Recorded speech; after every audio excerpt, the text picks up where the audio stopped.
Sir வணக்கம். வணக்கம் sir. வணக்கம். இந்த ராதாபுரம் குவாரி விஷயமாக நம்ம ஒரு வீடியோ போட்டிருந்தோம்.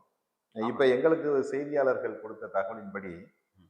குவாரி ஓனர்கள் மிரட்டல் விடுறதாகவும், குறிப்பாக எதிர்ப்பாளர்களையும், அதில் எதிர்ப்பவர்களையுமே மிரட்டல் விடுறதாக பொதுமக்களே மிரட்டுறேன். ஆமா. அ அப்படி இருக்கு.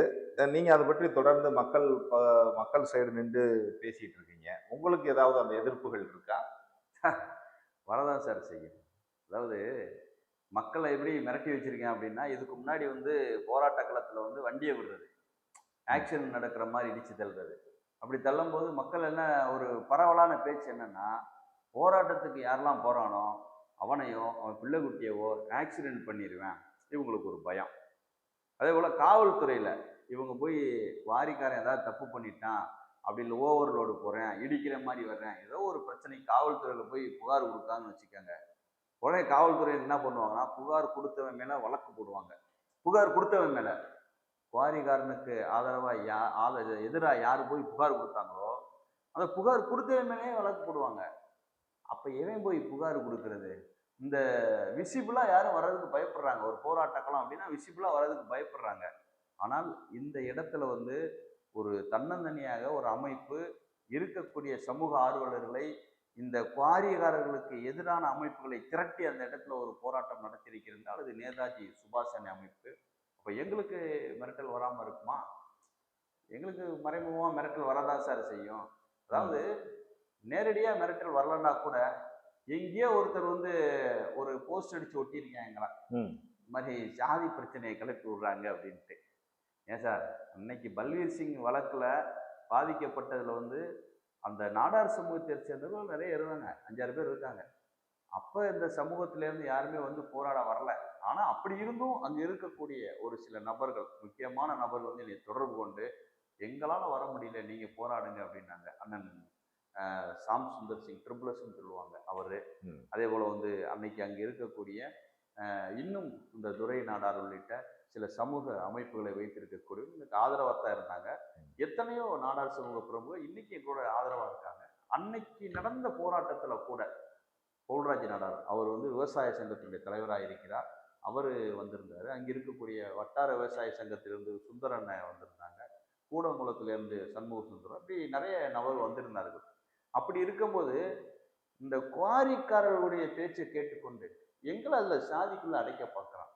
உண்மையிலே ஐயா கர்ம வீரர் காமராஜர் அவருடைய வழியை பின்பற்றுபவர்கள் எத்தனையோ நாடார்கள் இருக்காங்க. நாடாண்ட நாடாரினம் நல்லவன் எத்தனையோ பேர் இருக்கான்.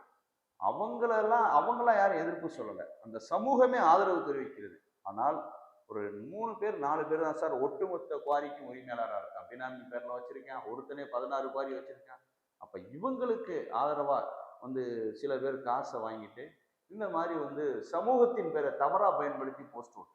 ம். ம். நாங்கள் பார்த்துட்டு தான் இருக்கோம். இதெல்லாம் கடந்து போய்கிட்டே இருக்கோம். எங்களுடைய பிரச்சனை சமூகத்தினோடு மோதல் கிடையாது, அந்த பிரச்சனையும் கிடையாது. அங்க இருக்கக்கூடிய அத்தனை சமூகமும், குறிப்பாக ஏழைப்பட்ட நாடார் சமூகம், அங்க எத்தனையோ பேர் பொதுமக்கள் இருக்காங்க, நிம்மதியா இருக்கணும், அவ்வளவுதான். அதுதான் எங்களுடைய எண்ணம். அதற்காகத்தான் நாங்க போராடுறோம். இப்ப உங்களுடைய அடுத்த கட்ட போராட்டம் நடவடிக்கை என்ன சார்? அடுத்த கட்டமாக வருகின்ற திங்கட்கிழமை அன்னைக்கு கலெக்டர் அலுவலகத்துல போய் கலெக்டர் ஐயாவை பார்த்து அனைத்து கட்சியினரும் சேர்ந்து ஒரு மனுவை கொடுக்க போறோம். இந்த குவாரிகளை உடனடியா நீங்க நிப்பாட்டணும், ம். உடனடியா சர்வே பண்ணணும், ம். சர்வே பண்ணி நடவடிக்கை எடுக்கணும்ட்டு. ஒரு சின்ன உதாரணம் சொல்றேன். குவாரியை ஒட்டியே கிரஷர் பிளான்ட் வச்சிருக்கேன். குவாரியை ஒட்டி வச்சிருக்கேன் கிரஷர் பிளான்ட். அந்த கிரஷர் பிளான்ட்டுக்கு அவன் வண்டியை கொண்டு போய் அதுல இருந்து போய் அந்த கிரஷர் பிளான்ட்டுக்கு போய் அந்த கல்லை கொண்டு போய் இறக்கணும்னா கூட டிரான்சிட் பாஸ் போட்டு தான் இறக்க முடியும். ஆனா உள்ளுக்குள்ள இருக்கிறதுக்கு அவன் ஏதோ அவன் இடத்துக்குள்ளே வச்சு அடிக்கிற மாதிரி மாத்தி மாத்தி வச்சு அடிச்சிட்டு இருப்பான். எந்த விதமான சீட்டு இருக்காது. அப்ப நீங்களே கணக்கு பண்ணி பார்த்துக்கங்க. ஒரு நாளைக்கு 500 லாரி 600 லாரி வெளியேறுதுன்னு வச்சுக்கோங்க. ம். அவனுக்கு மாசம் கொடுக்குற சீட்டை 200 300 100 தான் இருக்கும். 5 புக்கு 4 புக்கு கொடுப்பாங்க. ஆனால் ஒரு குவாரியில இருந்து ஒரு நாளைக்கு அந்த 500 வண்டி போச்சுன்னா கேரளாவுக்கு கொண்டு போயிட்டு இருக்கான். அப்ப மிச்ச வண்டிகளுக்கான சீட்டு எதில் தயாரிக்கப்படுகிறது, எங்கிருந்து வருகிறது? ஹோலோகிராம் உள்பட இவனே தயாரிக்கிறான் சார். ஆமா, நீங்க ஏற்கனவே சொல்லியிருந்தீங்க. பக்கா ஃப்ராடு பண்றேன். ஆக இத்தகைய மோசடி நடந்துட்டு இருக்கு. இதை உடனடியா தடுத்து நிறுத்த வேண்டிய கடமை தாசில்தாருக்கு இருக்கு, அங்க இருக்கக்கூடிய கனிம வளத்துறைக்கு இருக்கு, மாவட்ட நிர்வாகத்திற்கு. அவங்க ஏன் தடுத்து நிறுத்தல? இப்ப அதுதான் என்னுடைய கேள்வி. அரசையும் ஏமாற்றுகிறார்கள் குவாரி உரிமையாளர்கள். அரசை ஏமாத்தல, ம். அரசும் சேர்ந்து ஏமாத்துது. ஓ, அப்படி சொல்றீங்களா? ஆமா சார். நீங்க குவாரியில நடக்கிறது தவறுன்னு தெரியும். ம். தவறுன்னு தெரிஞ்சு அரசு என்ன செய்யணும்? தடுத்து நிறுத்தணும். அவனுக்கு வந்து அபராதம் விதிக்கணும். ம். அபராதம் விதிச்சுட்டு அந்த அபராதத்தை அவன் கட்டலைன்னா அவனோட சொத்துக்களை பறிமுதல் பண்ணணும். அவன் மேல குற்றவியல் வழக்கு போடணும். எக்ஸ்ட்ரா அல்றான் பாருங்க. இப்ப 100 அடி அள்ளணும், 200 அடி அள்ளிட்டான்னா அவனுக்கு அபராதம் போடணும், அவன் சொத்தை பறிமுதல் பண்ணணும். ஆனா அரசாங்கம் என்ன செய்யுது அப்படின்னு பாத்தீங்கன்னா, அபராதம் 10 மடங்கு. இப்ப 100 ரூபாய்க்கு அள்ளுனா 1000 ரூபாய் ஃபைன் கட்டணும் சார். அதாவது எக்ஸ்ட்ரா அல்றதுக்கு, விதிமீறி அல்றதுக்கு. இப்போ ஒரு திட்டத்தை கொண்டு வந்திருக்கான். கேட்டா சமாதான திட்டம்னா என்ன? சமாதான திட்டம்னா, நீ எவ்வளவு வேணாலும் விதிமீறி அள்ளிக்க, 100 ரூபாய்க்கு அள்ளினா 100 ரூபாய் மட்டும் ஃபைன் கொடு, 1க்கு 1 கொடு அப்படின்றான். 1க்கு 1ன்றது வந்து அவனுக்கு ரொம்ப சாதாரணம். வாரி, ஏன்னா அவனுக்கு வந்து 100 ரூபாய்க்கு அல்றான் பாத்தீங்களா, அரசுக்கு வந்து ராயல்டி கட்டி அதை வந்து அவன் 10,000 ரூபாய்க்கு வித்துக்கிட்டு இருக்கான். அப்ப 100 ரூபாய்க்கு 100 ரூபாய் ஃபைன்னா அவனுக்கு 9,900 லாபம் தானே. எவ்வளவு பெரிய ஒரு லாபகரமான விஷயத்தை வந்து அரசு பண்ணது பாருங்க. ஏன் பண்றான்? எதுக்காக பண்றான் அப்படின்னா, இந்த குவாரிகள் எல்லாத்தையுமே, அங்க இருக்க குவாரி எல்லாமே ஆளுங்கட்சி பிரமுகர்களோட தொடர்புடையது. அதுல இருந்து அரசாங்கத்துக்கு வந்து, அதாவது ஆளும் திமுகவுக்கு பெரிய ஃபண்டு போயிட்டு இருக்கு. அங்க மட்டும் இல்ல, தமிழ்நாடு ஃபுல்லாவே அதுல இந்த குவாரிகளே நிறைய ஃபண்டு போகுது. அவங்க வந்து ஆட்சிக்கு வந்தவொடனே முடிவு பண்ணிட்டாங்க, இனிமே வந்து இந்த காமாசோமெல்லாம் திருட முடியாது, நூதன முறையில தான் கொள்ளையடிக்க முடியும். அப்ப என்ன பண்றான்னா, குவாரிக்காரன் நீ என்ன வேணாலும் நீ பண்ணிக்க, எனக்கு ஃபண்டு கொடுத்துரு, நான் உனக்கு கடைசியில உனக்கு அடுத்த ஆட்சி வந்ததுன்னா அவங்க அளந்து கலந்து ஃபைன் பண்ணி ப்ராப்ளம் பண்ணிட்டாங்கன்னா கஷ்டம். நானா உனக்கு என்ன பண்றேன்னா, என் ஆட்சி முடிய போகும்போது ஒரு திட்டத்தை அறிவிச்சிடுறேன், ஃபைனை குறைச்சி கட்டுற மாதிரி.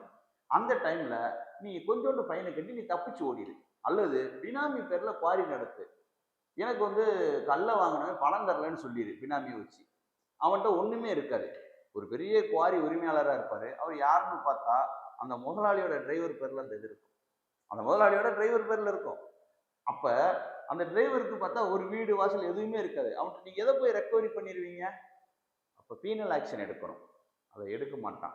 அதே போல நிறைய குவாரிக்காரன் என்ன பண்ணியிருக்கான்னா, இவனை விவசாயத்துக்கு தண்ணி கொண்டு வான்னா, மழை பெய்யும் போது இந்த எந்தெந்த குவாரிலாம் விதிமீறல் அதிகமா இருக்கோ அதை குவாரியை வந்து அந்த குவாரிக்கு தண்ணியை, மழை தண்ணியை கொண்டாந்து விட்டுற வேண்டியது.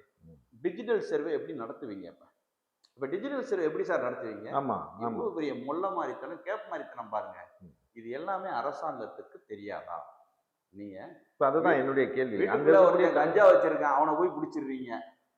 ஒருத்தன் கஞ்சா விற்கிறான், எங்கேயோ விற்கிறான், அவனை போய் பிடிச்சிடுறீங்க.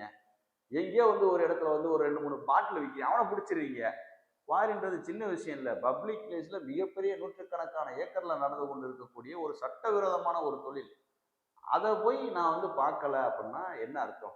அங்க ஏன் சிசிடிவி கேமரா இல்லை, அதை ஏன் இவன் மானிட்டர் பண்ணல, விதிப்படி ஏன் வந்து அவன் கிரஷர் யூனிட்ல வலை அடிக்கல, இப்படி நிறைய கேட்டுக்கிட்டே போனான். அத்தனையும் வயலேஷன். இப்ப அந்த கனிம வள அதிகாரிகளை கட்டுப்படுத்துவது யார்? அல்லனா கனிம வள அதிகாரிகளும் இதற்கு கூட்டா அப்படின்ற கேள்வி இருக்கு வருதே. கனிம வள அதிகாரிகளை வந்து ஆளுகின்ற திமுகவை சேர்ந்த முக்கியமான நபர்கள். அங்க இருக்கு பாத்தீங்கன்னா, மாவட்ட செயலாளர் கிரகாம்பல் ஐயா இருக்காரு, அப்பா ஐயா இருக்காரு, சபாநாயகர், பெரிய பெரிய ஆளுமை மிக்க அதிகாரம் மிக்கவர்கள். அவங்க வந்து அவங்களுக்கு தேவையானவங்க இருந்தாங்கன்னா குவாரியை ரன் பண்ண, அதாவது கனிம வளத்தில் அவங்க வேலை பார்த்துக்கலாம். குவாரியை ரன் பண்ண முடியாதவங்க, அதாவது ரன் பண்ண விடாதவங்க, இதுக்கு முன்னாடி ஒரு கலெக்டர் இருந்தாரு, அப்படி இப்படின்னு நிறைய ரெஸ்ட்ரிக்ஷன் பண்ணாரு, அவரெல்லாம் மிரட்டிட்டாங்க. அப்படியாவது அந்த வேலையை பார்க்க முடியாது.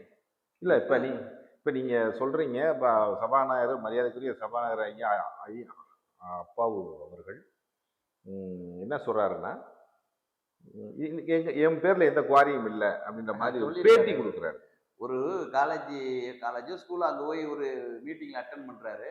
அவர் சொல்றாரு, என்னுடைய பேர்ல வந்து எந்த குவாரி, என்னுடைய பேரிலோ என் குடும்ப உறுப்பினர் பேரிலோ குவாரி இருந்தாலும் நீங்க நிறுவீங்க, நான் அதை வந்து மக்களுக்கு யார் சொல்றாங்களோ அவங்களுக்கு எழுதி கொடுத்துறேன்றாரு. சரிதானே?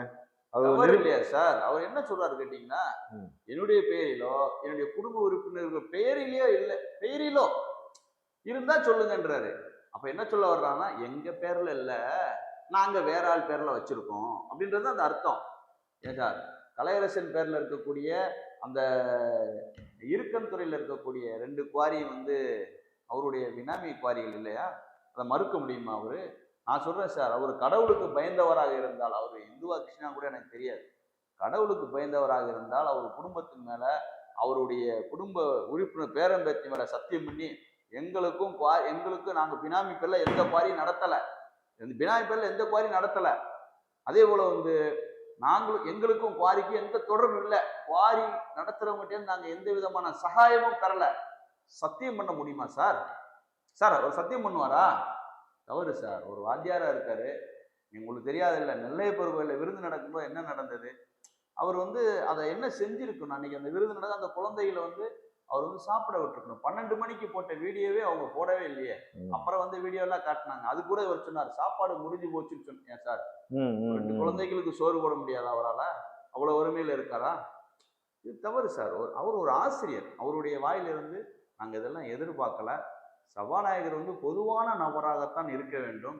அதுவும் இல்லாமல் வந்து ஒரு பின்தங்கிய பகுதி, தண்ணீர் வறட்சியான பகுதியிலிருந்து வந்திருக்கக்கூடிய ஒரு எந்த தண்ணீர் திட்டங்களை வந்து ராதாபுரம் தாலுகாவுக்கு செயல்படுத்தினார்?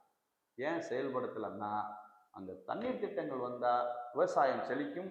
குவாரி உரிமையாளர்கள் அடுத்து வந்து யாருமே வந்து குவாரி நடத்த முடியாது. விவசாயம் செழிச்சா நடத்தக்கூடாதுன்னு சொல்லுவாங்கல்ல விவசாயி. இன்னைக்கு ஒருத்தர் பவுல் நாடார்னு ஒருத்தர், அவர் போய் குவாரி நடத்தக்கூடாதுன்னு ஆர்ப்பாட்டம் பண்றாரு, போராட்டம் பண்றாரு. அவர் தோட்டத்துக்கு போற வழியை வந்து வேலி போட்டு அடைக்கிறான் சார். இவன் என்ன பண்றான்னா, ஒவ்வொரு இடத்துலையும் ரோட்டுக்கு ஃப்ரண்ட்ல இருக்க இடத்த பூரா வாங்குறான் குவாரிக்காரன். வாங்கி வேலி போடுறான். இப்போ பின்னாடி இருக்க நிலத்துக்காரன் இவன்கிட்ட கொடுத்துட்டு தான் போகணும். இவன் திட்டம் புரியலையா உங்களுக்கு? எவ்வளவு பெரிய ஒரு நூதன மோசடி பாருங்க. அத்தனை பேர் மேலேயும் நடவடிக்கை எடுக்கணும். பினாமி பேர்ல யார் யார் குவாரி வச்சிருக்கா? அருண்மாறன்ற ஒரு பேர்ல ஒரு குவாரி இருக்கு. அது வந்து எஸ்ஏவி அவங்களுடைய குவாரி. மறுக்க முடியுமா? நான் வழக்கு நடத்திருக்கேன் அதுக்கு. மறுக்க முடியுமா? அதனாலதான் சொல்றேன், அவங்க குவாரி வேற ஆள் பேர்லாம் வாங்கிட்டு இவங்க பினாமியா இருந்துட்டு இருக்காங்க. அத்தனை பேர் மேலேயும் பினாமி டிரான்சாக்ஷன்ல நடவடிக்கை எடுக்கணும். இப்ப இதுதான் திசை திருப்புவதற்காகத்தான் சாதி பிரச்சனையாக தூண்டிவிடப்படுகிறதா? ஆமா சார். அவங்க என்ன சொல்ல வர்றாங்கன்னா, இப்ப இது நாள் வரைக்கும் வந்து குவாரி ரிலேட்டடா விவசாய சங்கங்கள் போராடியது. அப்ப அவங்களால வந்து சாதி பிரச்சனையை கொண்டு வர முடியல. இப்போ ஆனா அந்த போராட்டத்தை வந்து உள்ளேயே இருந்து போராடுறதுனால அவங்க எல்லாத்தையும் ஒடுக்கிக்கிட்டே இருந்தாங்க. இப்ப அந்த போராட்டம் வலுவான கட்டத்தை எட்டி இருக்கிறது. நேதாஜி சுபாஷனை தலையிட்ட பிறகு அருமைக்குரிய அண்ணன் புரட்சி பாரதிய நெல்சன், அதே போல ஐயா பவுல்ராஜ் நாடாரு, இப்படி முக்கியமான ஆளுகள்லாம் இறங்கி அதுல வந்து பெரிய லெவல்ல கொண்டு போகும்போது இவங்க என்ன நினைக்கிறாங்கன்னா, அந்த போராட்டம் வலுப்பெற்று குவாரிகளை வந்து மூடிடுவாங்க, இவங்க ரொம்ப வேகமா போறாங்கன்னு சொல்லிட்டு இதுக்கு ஏதாவது ஒரு சாயம் பூசணும்ல. அதுக்காக தான் இந்த சாதி பிரச்சனையா போஸ்ட் ஒட்டி இருக்காங்க. சாதி பிரச்சனையை ஒரு தூண்டுறாருக்கு. அவங்களுக்கு தெரியல போல இருக்கு. அதாவது பசுமன் முத்துராமலிங்க தேவருடைய வழியையும், காமராஜர் ஐயாவுடைய வழியையும், அண்ணல் அம்பேத்கர் வழியும் பின்பற்றுவோர்கள் நாங்கள். எந்த காலத்திலும் எந்த குறிப்பிட்ட சாதிக்கு எதிராக திசை திருப்ப மாட்டோம். குவாரி நடத்துறவங்க ஒரு சிலர் ஒரு குறிப்பிட்ட சமூகம் என்பதால அவங்க சில பேரை தூண்டி விட்டு காசு கொடுத்து இந்த மாதிரி ஒட்ட சொல்றாங்க. அதை ஐயா பசுமன் தேவரும் காமராஜர் ஐயாவும் கேட்டுக்கிடுவாங்க. கவலைப்பட வேண்டியதில்லை. இதை மக்கள் பிரச்சனையாக நீங்க மக்களுக்கு ஆதரவாக பேசிக்கிட்டு இருக்கீங்க இந்த விஷயத்த. குவாரிகள் அதனுடைய கனிம வளங்களையும் இயற்கை வளங்களையும் முறைகேடாக செய்கிறது. அரசு இதை வேடிக்கை பார்ப்பதற்கு காரணமே ஆளுங்கட்சி பிரமுகர்கள் இதில் மறைந்திருக்கிறார்கள்னு வேற குற்றம் சாட்டுறீங்க. மறைந்து இருக்காங்க, நேரடியாகவும் இருக்காங்க. அப்படியா? 16 குவாரி வச்சிருக்காரு சார். ஒரு குரூப் 16 குவாரி வச்சிருக்காங்க. அவர் நேரடியாகவும் இருக்காங்க. இது தவிர பாத்தீங்கன்னா மொத்தம் உள்ள குவாரிகள் வந்து 109 குவாரி இயங்கும் நிலையில் இருக்கக்கூடிய குவாரி. இந்த குவாரிகள்ல 109 குவாரியில வந்து ஒரு 39 குவாரி ராதாபுரத்துல மட்டும் இருக்கு. திருநெல்வேலியில இப்ப மட்டும் 7 தாலுகா இருக்கு. அதுல 39 குவாரி, அதாவது கிட்டத்தட்ட ஒரு 1/3க்கு மேல 40% குவாரிகள் ஒரே ஏரியால இருக்கு. இதுல இன்னொரு குடும்பம் என்னன்னா, இது வந்து அனுமதி பெற்ற குவாரிகள். அனுமதி இல்லாத குவாரிகள்னு பார்த்தா அது தனியா, அது ஒரு 40க்கு மேல இருக்கு. கிட்டத்தட்ட 80 குவாரிகள் ஒரு தாலுகால இருக்கு. இருக்கந்துறைன்ற ஒரு ஊர்ல மட்டும் குறைஞ்சது 23 குவாரி இருக்கு. ஒரு ஊர்ல மிஞ்சி போனா 300 ஏக்கர் லேண்ட் இருக்கும். ஒரு குவாரி 10 ஏக்கர் வச்சாலும் 23னா 210 ஏக்கர் வந்து 230 ஏக்கர் வந்து குவாரி மட்டும்தான் இருக்கு. அப்ப வாழும் இடம் கூகுள் மேப் எடுத்து டச் பண்ணி பாத்தீங்கன்னா அங்கங்க குழி குழியா தெரியுது சார். அதுல ஒருத்தர் கூட கேலியா வீடியோ போட்டிருக்காரு, அமெரிக்காவுக்கு இங்க இருந்தே பாதை போட்டுக்கிட்டு இருக்காங்கன்ட்டு. அந்த அளவுக்கு குவாரிக்கு இன்னொரு குவாரிக்கு இடையில வந்து பாதெல்லாம் போட்டிருக்கான், சுரங்க பாதை மாதிரி போட்டு போயிட்டு இருக்கான். இது தடுத்து நிறுத்தப்படாவிட்டால் ராதாபுரத்துல டோட்டலா விவசாயம் காலியாயிரும், தண்ணீர் காலியாகிவிடும். கடல் மட்டத்தை விட கீழே போயிட்டு இருக்காங்க. ஒரு நாள் உப்பு நீர் எஞ்சிவிடும். ராதாபுரம் தாலுகா முழுவதும் கிட்டத்தட்ட பாலைவனம் ஆகிவிட்டது. சீக்கிரத்துல அங்க இருக்கக்கூடிய மக்கள் வந்து உப்பு தண்ணீரை குடிக்க வேண்டிய சூழ்நிலை ஏற்படும். திமுக அரசு மக்களுக்கு ஏதாவது நல்லது செய்யணும் அப்படின்னு நினைச்சா உடனடியாக அதை தடுத்து நிறுத்தி இந்த ஏற்கனவே இந்த குவாரி வச்சு மக்களை சித்திரவதை பண்ணாம பாத்தீங்களா, அவங்களுக்குலாம் சீட்டு கொடுக்க கூடாது. எம்எல்ஏ அப்பா அவர்களுக்கோ, அதே போல கிரகாம்பல் மாவட்ட செயலாளருக்கோ, ஞானதிரை முன்னாள் எம்பி அவர்களுக்கோ சீட்டு கொடுக்க கூடாது. இவங்களுக்கு சீட்டு கொடுத்தாங்கன்னா அடுத்த 5 வருஷத்துல ராதாபுரத்துல எந்த மக்களும் இருக்க முடியாது. மொத்தமா இப்ப 4 லட்சம் பேர் இருக்கான் ராதாபுரத்துல. கூடங்கள் அணுகுலை மட்டும்தான் இருக்கு, மற்றவெல்லாம் காலி ஆயிடும். மற்ற எல்லாருமே காலி பண்ணி போயிட வேண்டியது. இதுதான் நடக்கும். நீங்க இவ்வளவு ஹார்ஸா இந்த விஷயத்த பேசும்போது உங்கள்கிட்ட இன்னொரு கேள்வி கேட்கணும். சமாதான திட்டம் இந்த குவாரிகளுக்குள்ள, ஆமா, அதை ஏன் எதிர்க்கிறீங்க? என்ன காரணம்? சமாதான திட்டம்னா அதுதான் நான் சொன்னேன்ல, ஒரு இவங்க சமாதான திட்டம்ன்றது கடந்த வாரம் பேசி ஒரு திட்டத்தை கொண்டு வர்றாங்க. குவாரி உரிமையாளருக்கு ஒரு சலுகை கொடுக்குறான். என்ன சலுகை அப்படின்னா, நீ வந்து எவ்வளவு டெத்துனாலும் அள்ளிக்க, விதி மீறி அள்ளிக்க. ஆனா உனக்கு ஃபைன் வந்து நீ அள்ளி எவ்வளவு அள்ளி இருக்கோ அதே மாதிரி 1 மடங்கு ஃபைன் கட்டிக்க. முன்னாடி 10 மடங்கு என்று. இது ஒரு விதமான மோசடி மாதிரி இருக்கு. அது மோசடி தான். எதுக்காகனா அவனே 5 வருஷமா திமுக காரன் ஃபுல்லா அள்ள விடுறான். அள்ள விட்டுட்டு அவன்கிட்ட வந்து நீ எக்ஸ்ட்ரா அள்ளிட்டேன்னு சொல்லி மிரட்டியும் வாங்குறான். பார்ட்டி ஃபண்டுன்னு சொல்லி ஏக்கருக்கு 1 லட்சம் வாங்கியிருக்கான் 1 மாசத்துக்கு முன்னாடி. ஒரு ஏக்கர், ஒரு பாரி 10 ஏக்கர் நடக்கும் sir. Minimum 10 acre, 15 acre, 20 acre இருக்கும். ஒரு ஏக்கருக்கு 1 லட்சம் கூட பார்ட்டி ஃபண்டுன்னு சொல்லி வாங்கியிருக்கான். வாங்கிட்டு இப்ப அந்த அவங்களுக்கு ஏதாவது சலுகை பண்ணணும்ல. அவன் ஏன்னா கட்சிக்கு ஏகப்பட்ட நிதி கொடுத்துட்றான். நிறைய இன்னைக்கு கூட 5000 அறிவிச்சிருக்காங்க. அதுக்கும் நிறைய இந்த ஃபண்ட் எல்லாம் போகுது. அப்ப இவங்களுக்கு சலுகை கொடுக்கறதுக்கு 5வது வருஷம் வரும்போது அடுத்து அதிமுக ஆட்சி வந்தா உனக்கு ஆப்படிச்சிருவான். அப்ப நான் வந்து உனக்கு ஒரு சலுகை தருவேன். என்னண்டா 1க்கு 1. அப்ப இவன் எல்லாம் பாத்தீங்களா, இவன் வந்து 5 கோடி ரூபாய்க்கு கவர்மெண்ட் வேல்யூ கல்லுனானா ஆக்சுவலா வந்து பொது வேல்யூ பாத்தீங்கன்னா அது வந்து எப்படி பார்த்தாலும் 500 கோடி ரூபா இருக்கும். அதுக்கு 5 கோடி ரூபா ராயல்ட்டிங்கிறது 50 ரூபா 100 ரூபா இருக்கும் சார். ரொம்ப கம்மியான இது இருக்கும் சார். ஒரு ஒரு ஒரு பெரிய ஒரு டிப்பர் லாரிக்கு 50 ரூபா அந்த மாதிரி ரொம்ப கம்மியான வேல்யூ இருக்கும். ஆனா விற்கிறது 10,000 20,000க்கு விற்பான். பல 100 மடங்கு விற்பான். இப்ப 100 ரூபாய்க்கு 100 ரூபானா 200 ரூபா தானே அவனுக்கு. எப்படி பார்த்தாலும் அவனுக்கு பல 1000 கோடி லாபம் இருக்கும். அப்ப அந்த லாபத்தை உனக்கு உற்பத்தி பண்ணி தந்துடுறேன். அடுத்த ஆட்சி வர்றதுக்குள்ள நீ இதை முடிச்சு கிளியர் பண்ணிக்க. உன் குவாரியில தண்ணியை வெட்டி விட்டு அளக்க பண்ணிக்க. இது அரசு கொடுக்குற சலுகை. ஏனென்றால் திமுகவுக்கு அந்த பார்ட்டி ஃபண்டு வர்றதுனால அவங்க அந்த சலுகை அவங்களுக்கு கொடுத்துருக்காங்க. இதை தாண்டி அங்க இருக்கக்கூடிய அத்தனை குவாரிகள்லையும் இப்ப ஏக்கருக்கு 1 லட்சம் வேற வசூல் பண்ணியிருக்கான். இது ஃபுல்லா தேர்தலுக்கு பயன்படுத்தப்படுகிறது. இப்ப அதனாலதான் இவங்க இந்த சமாதான திட்டத்தை அறிவிச்சு குவாரிக்காரனுக்கு உதவி பண்றோம். ஏதா அந்த சமாதான திட்டத்தை நம்ம மக்களுக்கு இந்த குழு லோன் இருக்கு, மகளிர் லோன், அதுக்கு அறிவிக்கலாம். ஏழை பாளைகள் விவசாயிகள் நகையை வச்சு ரொம்ப கஷ்டப்படுறாங்க. கொரோனா காலத்துல எத்தனையோ பேர் நகையை வச்சு மூழ்கிற சூழ்நிலையில இருக்கு. அந்த நகை கடனுக்கு இந்த சமாதான திட்டத்தை வட்டி கிடையாது, உனக்கு கடனை தள்ளுபடி பண்றேன்னு சொல்லலாம். அதை அவங்க செய்யல. கல்வி கடன், ஏழை மாணவர் எத்தனையோ பேர் இந்த கல்வி கடன் வாங்கி கட்ட முடியாம தவிச்சிட்டு இருக்காங்க. அவங்களுக்கு இந்த சமாதான திட்டத்தை கொண்டு போங்க. ஏன் உங்களுக்கு சமாதான திட்டம் கல்குவாரிக்காரனுக்கு தான் போடுமா? பொதுமக்களுக்கு சமாதான திட்டம் கிடையாது, கல்குவாரிகளுக்கு சமாதான திட்டம். மிக மிக மோசடியான திட்டம் இது. திமுக ஆட்சியினுடைய நூதன ஊழல்.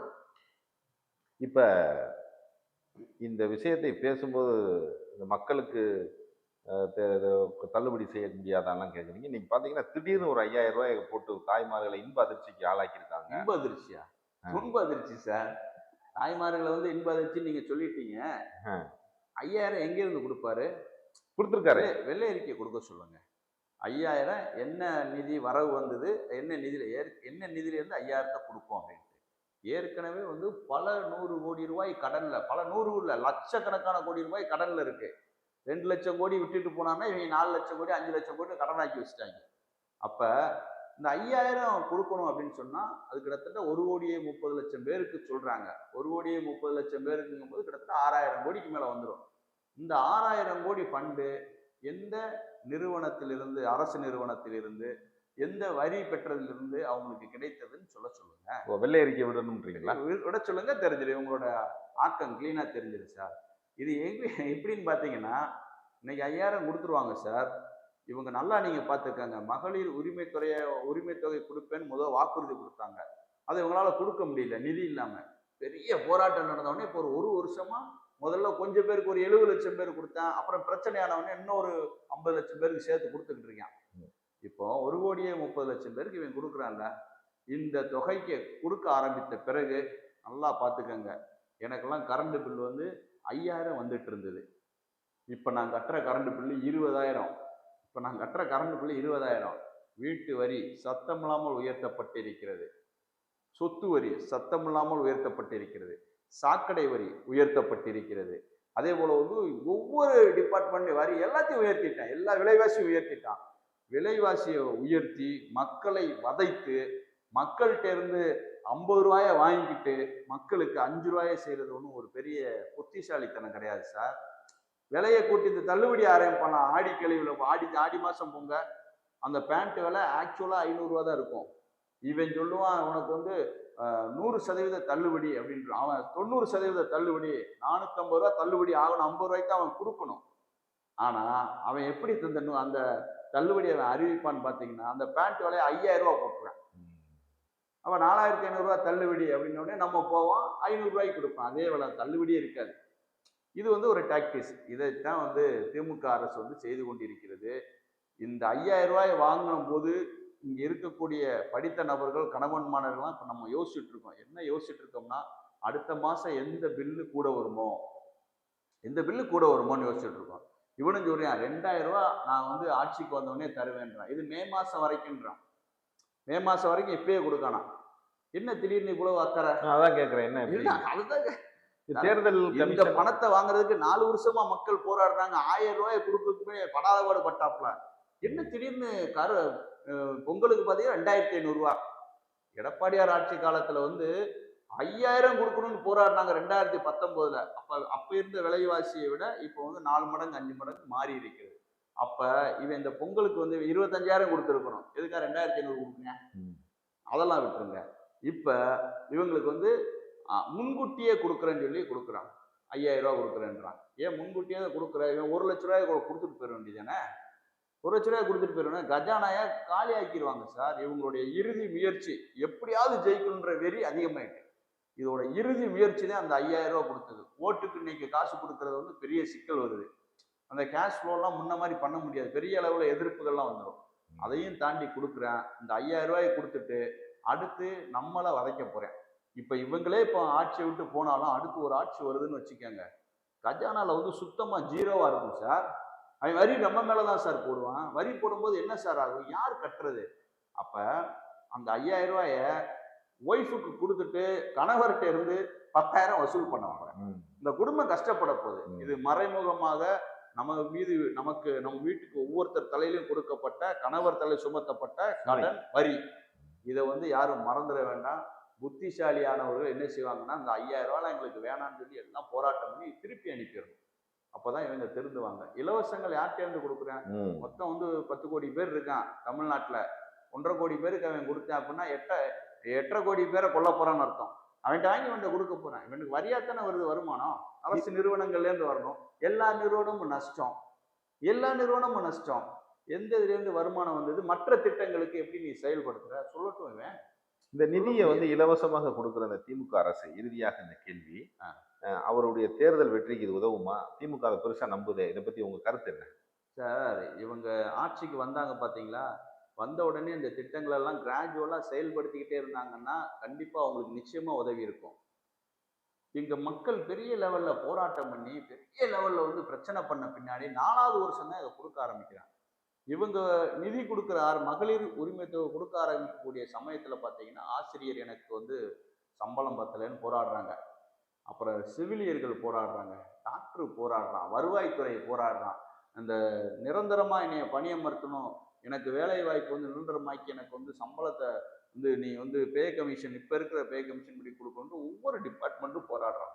அப்படி போராடும் போது திடீர்னு நான் மகளிருக்கு கொடுப்பேன்னா 5,000 மட்டும் கொடுப்பேன்னா யார் நம்புவாங்க? யாராவது நம்புவாங்களா? நம்ப மாட்டாங்க சார்.